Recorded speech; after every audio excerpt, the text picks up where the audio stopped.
En noticia España, una lista de 17.000 documentos divulgados por Wikileaks pusieron en evidencia un escándalo político que vincula a cientos de empresarios y altos ejecutivos con el nacimiento del partido político ultraderechista de España, Vox. Vamos a conocer esos detalles. A pesar de que su fundador está tras las rejas y tras un alargado silencio, Wikileaks sigue sorprendiendo al mundo con sus revelaciones. Esta vez dejó ver el origen financiero del polémico partido de ultraderecha Vox, liderado por Santiago Abascal, quien recibió millonarios donativos para concebir esta organización político-ideológica. La publicación de miles de documentos demostraron que Vox no es más que el brazo político de grupos económicos y ultraconservadores, al revelar la lista de empresarios que aportaron millonarias sumas de dinero para dar nacimiento a Vox en España, así como a otras fundaciones y partidos de extrema derecha en otras partes de Europa. La nueva macrofiltración de 17.000 documentos internos del grupo ultraconservador Hazte Oír, fundada por Ignacio Arzuaga, amigo íntimo del líder de Vox, y documentos de Citizengo, plataforma internacional que extendió esta ideología en medio centenar de países, son los elementos claves para entender por qué esta organización política creció tanto en Europa. Las millonarias sumas justifican esta efervescencia. Medios de Italia, Alemania, España y México publicaron documentos internos y confidenciales de un proyecto denominado The Intolerance Network, o Red de Intolerancia, cuyo objetivo era incidir en las decisiones políticas de Europa. Hazte Oír pasó de un patrimonio inicial de 3.000 euros a la ejecución de campañas de 2 millones. Hoy, este grupo ultracatólico, que financia con donativos, tiene casi 7.000 socios, más de 20.000 colaboradores y más de 400.000 simpatizantes.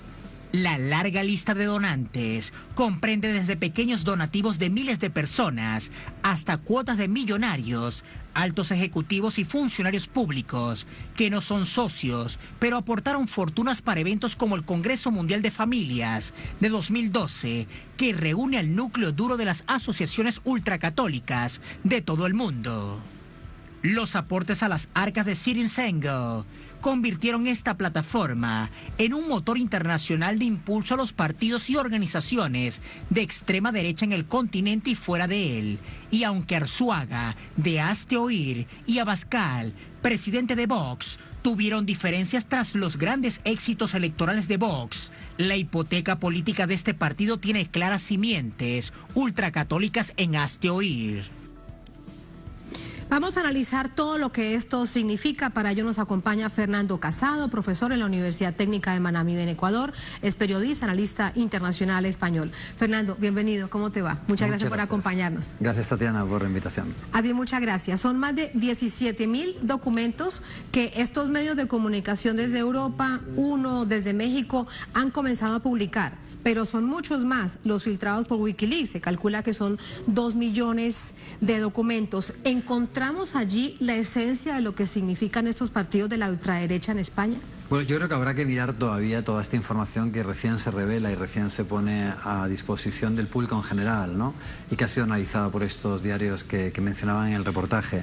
Pero yo creo que sí, creo que estos son intuiciones que uno siempre tiene cuando ve este tipo de partidos de ultraderecha, que suelen además tener una gran cantidad de fondos para llevar a cabo sus actividades, fondos que otras plataformas no tienen, y que actúan de una manera muy similar, ¿no? Creo que de alguna manera estas asociaciones, instituciones, partidos políticos, pues acaban funcionando en un sentido que tiene que ver siempre también con reafirmar el status quo, y de esa forma pues quienes en este momento tienen los privilegios y normalmente tienen los recursos financian a este tipo de asociaciones para perpetuarse en las posiciones de privilegio que tienen. Claro, en particular cuando leía todos estos documentos pensaba en que en definitiva no fue una coincidencia que estos partidos fueran tan fulgurantes, aparecieran tan rápidamente, se instalaran tan rápidamente desde lo local hacia lo nacional en distintas partes de Europa. Así que lo que habían era una serie de organizaciones. Para el caso de España aparece Hazte Oír, que nace en 2001, y su director es Ignacio Aguaja Rato. Arzuaga Rato. Arzuaga Rato. Sí. Y entonces uno vincula ese apellido Rato con un exministro que está en la cárcel.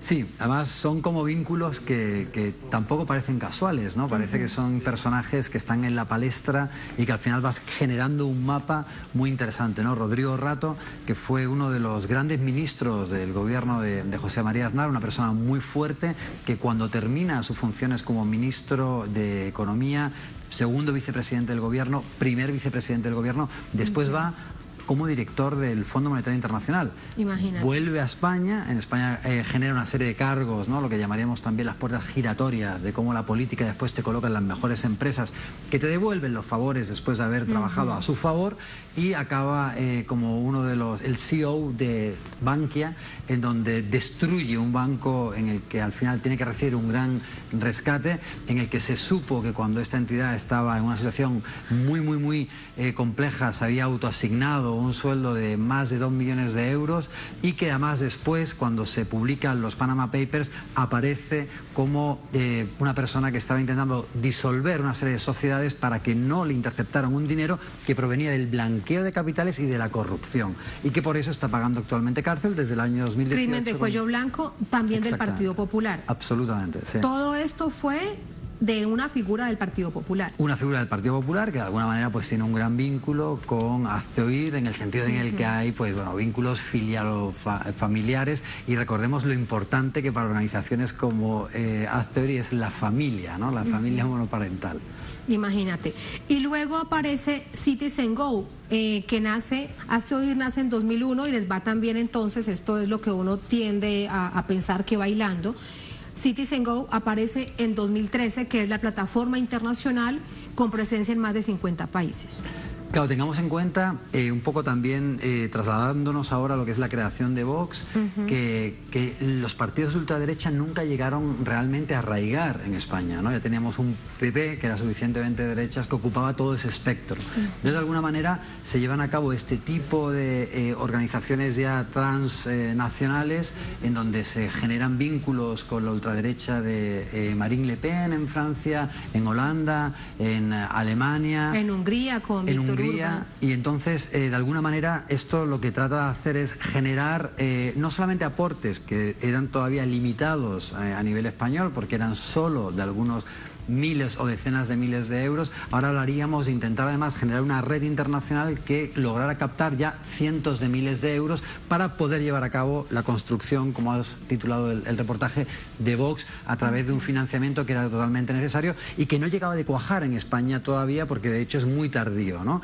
Al mismo tiempo, pues tengamos en cuenta que está surgiendo en este momento Podemos y se tiene que generar un contrapeso también desde la ultraderecha a través del miedo. Fernando, pero ¿por qué, si ya existía el Partido Popular suficientemente de extrema derecha con toda la historia que tiene, por qué otro partido? ¿Qué les molestaba a estos empresarios que hacen parte de Hazte Oír, ultraconservadores, ultrarreligiosos católicos, para buscar otra forma política? Yo creo que lo políticamente correcto, ¿no? Es decir, tengamos en cuenta que al final leyes como la del matrimonio igualitario no se pudo tumbar, ¿no? En el gobierno del PP. Las leyes también que han tenido que ver con la interrupción del embarazo tampoco se pudieron tumbar. La xenofobia no es suficientemente bien vendida desde el Partido Popular. Y después también tengamos en cuenta que cuando tú generas todavía un polo más a la derecha, obligas que a la centro derecha o a la misma derecha, porque tampoco es que sea muy de centro derecha el PP, le obligas todavía a moverse más a la derecha. Y cuando generas un partido como Vox, que habla de la xenofobia, que habla de una serie de males y de miedos de la sociedad española, si te fijas, todo el espectro se va moviendo del centro hacia la derecha todavía más. Y también tratas de quitarle el piso a la posible capacidad de crecimiento que pudiera tener un partido alternativo a la destrucción, a la desintegración y al declive del bipartidismo que estaba siendo o estaba recayendo en manos de Podemos. Tengamos en cuenta también que, por ejemplo, Vox, cuando se han hecho los estudios, es un partido donde la estrategia se ha centrado también en los sectores más populares, ¿no? Entonces, es una manera también intentar que la atención sea llevada desde de la izquierda hacia la derecha, sobre todo en sectores populares con este tipo de miedos y de propaganda antiabortista separatista, pro-familiar, en contra... Antimigración, sobre todo también que genera pues normalmente pues un gran apoyo en estos sectores populares que en un principio no era suficientemente llevada por parte del Partido Popular. Por parte del partido. De hecho, hay algo que llama mucho la atención también en esta investigación, y es que veíamos en estas correlaciones como, por ejemplo, Hazte Oír cierra en 2013 con 2 millones de euros, pero producto del apoyo del Partido Popular, su crecimiento aumenta exponencialmente a 17 millones de euros. Así que allí también uno se pregunta, ¿cuánto apoyó el Partido Popular, tal vez sin saberlo o sí intencionalmente, te lo pregunto, al nacimiento y la creación de Vox? Claro, aquí hay un momento de quiebre en la expansión y crecimiento de Hazte Oír y de sus filiales, ¿no? Porque lo que ocurre es que Jorge Fernández Díaz, que era el ministro de Rajoy para ese año, año 2013, declara a Hazte Oír como una asociación de utilidad pública.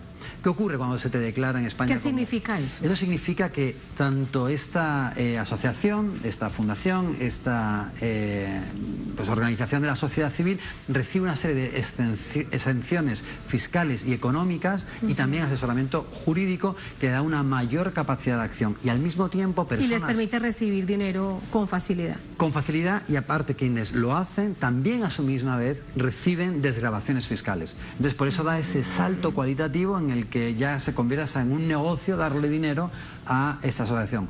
Tengamos en cuenta... ¿Y qué se supone, Fernando, permíteme te interrumpo, sí. cuál era el beneficio público que daba a la sociedad y a la población española esta organización? Pues nada, de hecho en el año 2019 se le revierte esta categoría de asociación de utilidad pública, precisamente porque la Dirección General de Igualdad y Trato y Diversidad pues declara que su agenda homófoba, su agenda en contra de lo que serían otras formas de familia, no puede le quita esa categoría de asociación de utilidad pública, porque en realidad contra el otro, contra la diversidad, pues tiene unas posiciones muy radicales, ¿no? Entonces se le revierte en el año 2019 después de que se presentan una serie de informes en el que se declara que Hazte Oír pues no puede tener ese tipo de exenciones fiscales como sí tendrían otro tipo de organizaciones, pero que esta no lo merece. Que esta no lo tiene.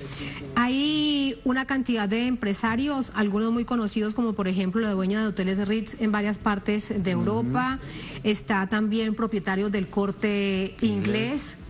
¿Es una sorpresa para ustedes como españoles que aparezcan ellos o es que realmente es algo que se sabía? Bueno, a ver, saberlo a ciencia cierta no, pero intuyes que obviamente todo este tipo de grandes capitales van a invertir en aquellas organizaciones que les sean afines en sus valores, ¿no? Y obviamente pues estos grandes capitales que de nuevo pues financian a veces todo lo que son mecanismos de dominación cultural desde varios puntos de vista, pues van a estar dando el apoyo, por supuesto, a este tipo de asociaciones como Hazte Oír, ultracatólicas, ultraconservadoras, que de nuevo que hay una agenda que esa es la fachada en realidad, hay una agenda mucho más profunda, ¿no? Es decir, la de generar todo, creo que es lo que se ha logrado en Europa, generar un viraje hacia la derecha, porque desde este tipo de partidos que en principio parecería que no tienen posibilidad de obtener el poder, aunque tampoco hay que dejar en una posición desdeñable a Vox, que hoy en día tiene la tercera fuerza política en el Parlamento, en el Congreso Español, pero que de todas formas lo que sí que creo que es importante ver es que obligan al espectro a moverse en términos generales a la derecha para intentar cortarle el avance a Vox, ¿no? Entonces tratan de sustituir estos partidos con el PP o incluso el PSOE, o incluso Podemos, se ven forzados todos a girar hacia la derecha. Pues eso es muy grave en términos de derechos sociales y también de acciones de vanguardia para los pueblos, no importa si es el español, es para todos los pueblos de Europa, Fernando. Pero es lo que han hecho y también es ver que no fue realmente una decisión espontánea del pueblo de salir a votar masivamente. Habría que revisar también, pero te lo pregunto en este análisis, la participación de los medios de comunicación en esa nueva narrativa que logran instalar. Bueno, yo creo que aquí, pues, otra cosa muy curiosa de Hazte Oír y también de Vox, es, por un lado, pues sí, tienen una agenda ultraconservadora, en el caso de Aztoir, pues son fundamentalistas católicos, pero al mismo tiempo tienen un gran manejo del marketing político, tienen un gran manejo de distintas estrategias de comunicación. Obviamente también tengamos en cuenta que detrás de ellos hay grandes comunicadores, es decir, los comunicadores ultraconservadores son también grandes apoyos de tanto Aztoir como de Vox, ¿no? No solamente... Bueno, Citizen Go dice también en la investigación que se devela de Wikileaks que contrataron a comunicadores de mucha experiencia de Fox News en Estados Unidos. Por ejemplo, ¿no? Y también tienen vínculos con otros, tanto lobbies y think tanks, como incluso grupos mediáticos ultraconservadores, ¿no? Pero no solamente eso, es después las estrategias que utilizan para lograr permear en los medios de comunicación tradicionales y tener una voz y aparecer, ¿no? De nuevo, tengamos en cuenta que además no solamente utilizan grandes estrategias, sino que tienen grandes recursos para poder hacerlo. Sin duda. ¿No? Y logran instalar una agenda. También, como a manera de conclusión, lo que uno ve es que hay una alianza, diríamos, perfecta, con transversalizado por todos estos millones de euros, de las relaciones ultraconservadoras religiosas con la ultraderecha política. Claro, sin duda. Al final, pues hay una connivencia, ¿no? Hay una connivencia entre estos valores ultraconservadores, católicos y ciertos partidos políticos como Vox. Y esa connivencia que además, al mismo tiempo, pues tiene relaciones incestuosas con los grandes capitales, pues da miedo, ¿no? Porque al final son muchos los grupos de poder que desde distintas aristas están instalándose o están instalando unas narrativas en la sociedad española y al final calan en la población, ¿no? Logran el cometido que es llevar a la opinión pública hacia su terreno y por medio de una serie de reivindicaciones que a veces pues pueden parecer significantes vacíos, pero finalmente consiguen votos reales, votos concretos que se transforman en que estos personajes están actualmente generando presión en las instituciones públicas españolas y actualmente generando gobiernos. Es decir, tenemos a Vox en el gobierno de Andalucía, tenemos a Vox en el gobierno de Madrid, en el de Murcia y en el de muchas otras comunidades autónomas, ¿no? Y al mismo tiempo sabemos que en el caso en el que hubiera una posibilidad de gobiernos de coalición de derechas, pues los primeros que van a estar apoyando pues va a ser Vox. Eso realmente es increíble. Para despedirte, Fernando, ¿crees que tendrá implicaciones también en términos políticos esta revelación que hace Wikileaks? Aquellos que lo estén viendo y hayan decidido de una manera consciente votar por Vox, tal vez haberse sentido utilizados. Yo espero que sí, que lo tenga, ¿no? Y yo espero que también la investigación sirva para tratar de quizás incluso depurar responsabilidades, si las hubiera, por la comisión de delitos, ¿no? Claro. Es decir, quien le dio a Aztoir también el estatus de asociación de utilidad pública, hoy en día está en varios casos de corrupción por destrucción de pruebas de la caja B del PP y también está en una serie de procedimientos y escándalos de carácter jurídico, ¿no? Entonces yo espero que esto también nos ayude. Esa caja B del PP, para recordar, era la caja de Bárcenas. Claro, la caja de Bárcenas, que fue con la que se financió gran parte. La destrucción de las pruebas de la caja B de Bárcenas la hace el mismo personaje, Jorge Fernández Díaz, que le da a esta asociación el carácter de utilidad pública, ¿no?